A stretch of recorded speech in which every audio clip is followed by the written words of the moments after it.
बहुत बहुत स्वागत है जी आपका towards the north 2022 YouTube channel पे। तो टॉपिक होने वाला है इस वीडियो का TFSA account.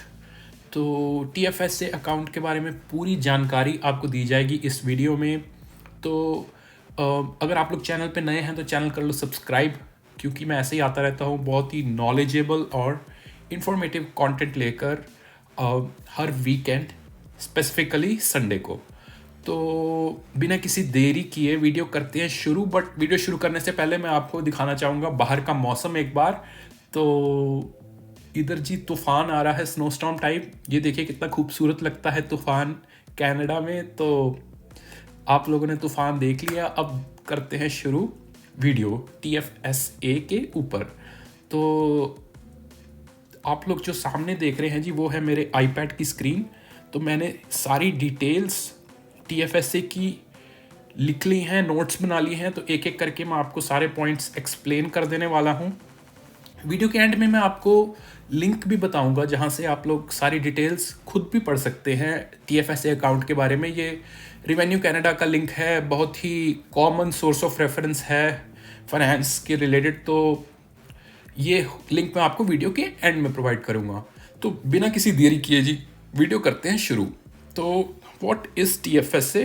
This is the first episode.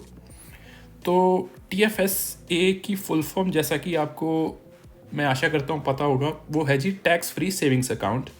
अब ये इंट्रोड्यूस किया गया था कनाडा सरकार द्वारा 2009 में।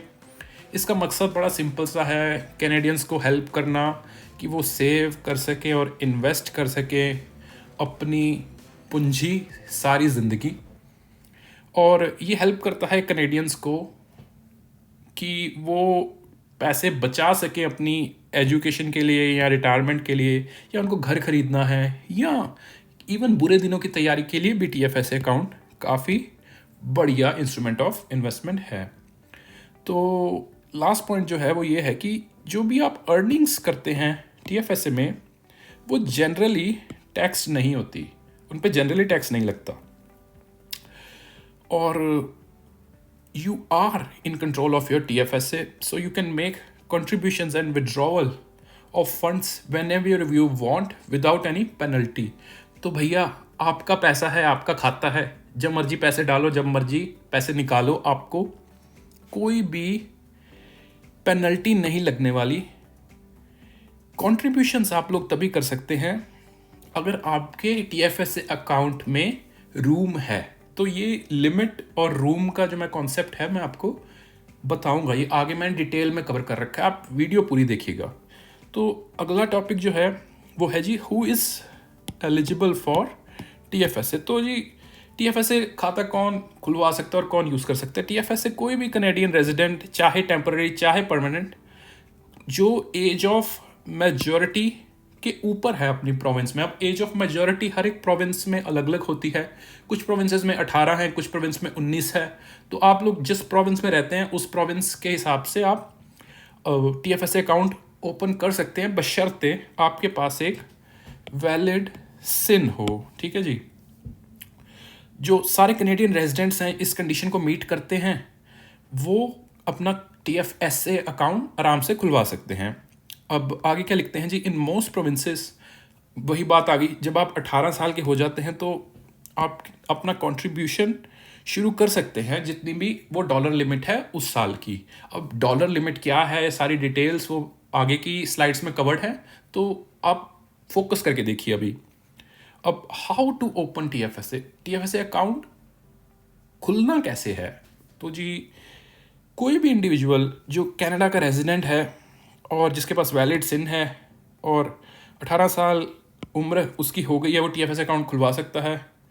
और जो इंडिविजुअल नॉन रेजिडेंट है, कनाडा का वो रेजिडेंट नहीं है फ़िलहाल, और उसके पास वैलिड सिन है और वो 18 साल से ऊपर है, वो भी एलिजिबल है TFSA के लिए। बट हाउएवर आ गया ना इधर, जो भी वो कंट्रीब्यूशन करेगा वाइल बीइंग नॉन रेजिडेंट, उसको 1% टैक्स एडिशनल देना पड़ेगा। ठीक है जी।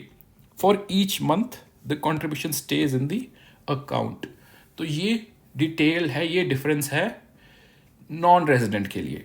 ठीक है जी। अब सेल्फ डायरेक्टेड TFSA के बारे में बात करते हैं। सेल्फ डायरेक्टेड का क्या मतलब है जी? तो अगर आपने कोई इनकम नहीं भी कमाई कनाडा में किसी पर्टिकुलर साल में, तब भी आप TFSA में कंट्रीब्यूट कर सकते हैं। और मैक्सिमम अमाउंट जो आप कंट्रीब्यूट कर सकते हैं to your TFSA is limited by your TFSA contribution room. अब वही बात आ गई, मैं TFSA कंट्रीब्यूशन रूम आगे आपको डिटेल में वैसे ही बताने वाला हूँ, ये उसी के रिलेटेड बात कर रहे हैं।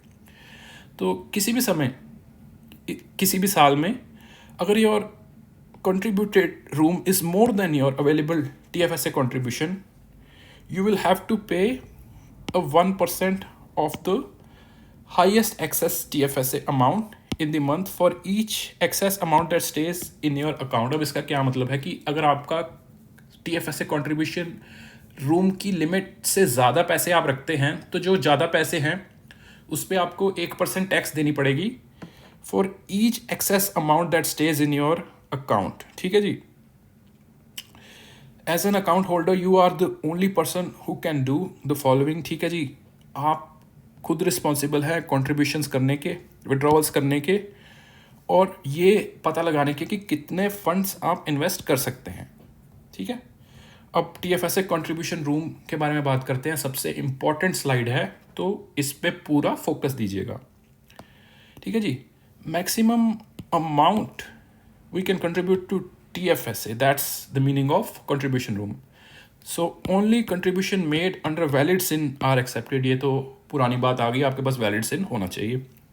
अगर आप 18 साल से ऊपर हैं 2009 के बाद, तो आपकी जो TFSA कंट्रीब्यूशन स्टार्ट होगा जब आप 18 साल से ऊपर हो जाएंगे, और आपका TFSA कंट्रीब्यूशन रूम एक्यूमुलेट होगा हर साल। उसके बाद 18 के बाद आपका TFSA रूम एक्यूमुलेट होता जाएगा। अब investment income earned by and changes to your TFSA investment will not affect your TFSA contribution room for current और फ्यूचर ईयर्स। तो अगर आपने TFSA में कुछ कैपिटल डाली और उस पर आपको मुनाफा हुआ, तो उससे आपके फ्यूचर जो ईयर्स हैं उसके TFSA कंट्रीब्यूशन रूम पे कोई डिफरेंस नहीं आने वाला। ये है जी इसका मतलब। आगे है जी एनुअल TFSA डॉलर लिमिट।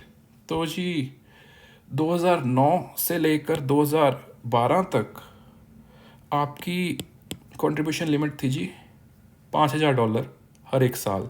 2013 से 14 के बीच $5500 हुई, फिर 2015 में सीधा $10000 कर दी, फिर 2016 से 18 रही $5500, फिर 2019 से 2022 रही $6000 हर साल, 2023 में जी थी ये $6500, और 2024 में हो गई ये $7000।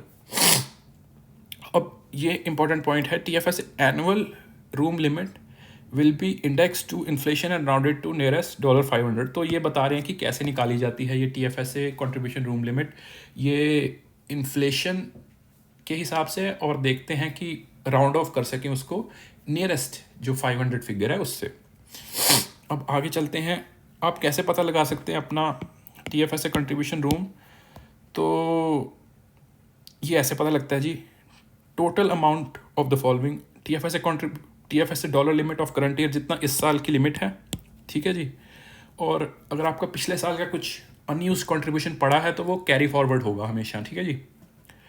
और any withdrawals made from your previous years.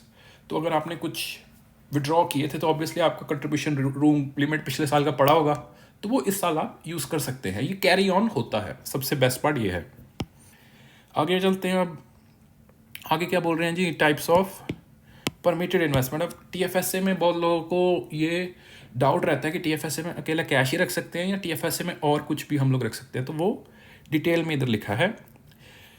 तो जनरली जो भी आप TFSA में रख सकते हैं वो RRSP जैसा ही है।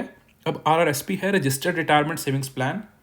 तो RRSP में आप क्या रख सकते हैं जी, जनरली वो ये होता है, कैश रख सकते हैं कैनेडियन डॉलर्स में, म्यूचुअल फंड्स हो गए, सिक्योरिटीज़ होगी जो कि ऐसी सिक्योरिटीज़ जो स्टॉक एक्सचेंज पे लिस्टेड है। डेजिग्नेटेड स्टॉक एक्सचेंज आपको देखना पड़ेगा कि किसको बोल रहे हैं ये डेजिग्नेटेड स्टॉक एक्सचेंज। उसके बाद GIC आपको पता होगा, गारंटेड इन्वेस्टमेंट सर्टिफिकेट, जो कनाडा एज अ स्टूडेंट आते हैं वो GIC का सर्टिफिकेट लेकर आते हैं, एक फिक्स्ड अमाउंट ब्लॉक करवा कर आते हैं। तो ये वही चीज़ है।